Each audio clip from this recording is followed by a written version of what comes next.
Hello, everybody. Scott Golden here with the NXT review for the 7th of March 2012 NXT. And Tamina Snuka and Maxine are here. This is after Maxine has, for the lack of a better term, tried to flirt her way into a better position thanks to her involvement with William Regal.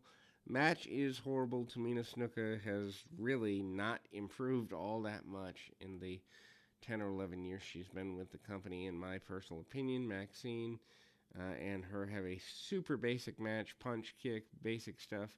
Tamina eventually does get a victory about 7 minutes into the program in total with a Superfly Splash.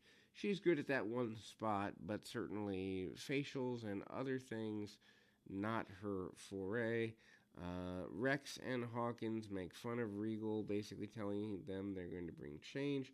Regal says he's had enough of this, and there is more controversy there, as there is a kind of a controversy with some cleaning, and ultimately Regal showing them up in a verbal battle, but they will get the revenge in weeks to come. Basically, the idea here is Regal asserting his authority as matchmaker. Then we go to Johnny Curtis, who's beginning to put "it's weird" on his tights, because that's a catchphrase he's been using in the last little while. Against Yoshitatsu, sends Tatsu into the buckle and manages to send him shoulder first into the buckle. Not exactly getting everything he wants. Tatsu, though, manages to come back with some strikes, chops, kicks, and basic things here. Nothing that you have to write home about, but at the same time, Yoshitatsu manages to get a near fall, actually several of them. Tatsu and Curtis find themselves on the top turnbuckle.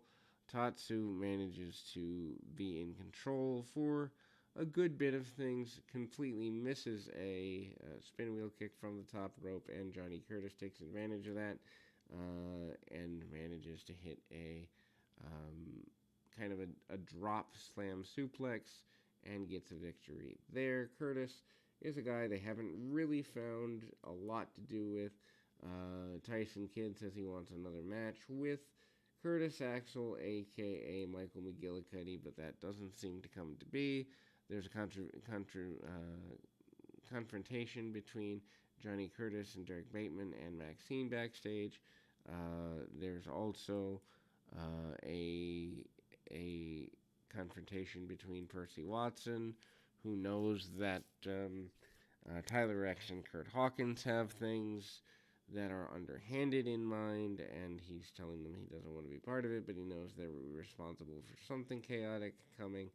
And then we go to Derek Young in their, I believe, one-on-one with, I believe it's Jimmy Uso, but I've always had difficulty telling the Usos apart, to be completely honest. Anyway, Darren Young kind of falling a little bit behind where he was in the process. Lots of chin locks, basic stuff. Jey Uso on the commentary, kind of cheering his brother on, and they are kind of going at it here. Jey manages to get things going his way, and ultimately, Young manages to keep things interesting, going for several pinfalls, trying to get advantages where he can. Cheats to win and uses the Gutbuster along the way, but also the cheating aspect is here. Then we go back to Percy Watson coming out, and again, not exactly having the best of runs here. He wants more matches with Titus O'Neil. O'Neil and he have been feuding on and off for several weeks. They kind of always come back to it, much like they did the Darren Young feud earlier. Watson has a little bit more brawling ability here, but goes flying over the knee of his former best friend in quick order. Young manages to, or Titus O'Neil manages to have control mainly because of his power.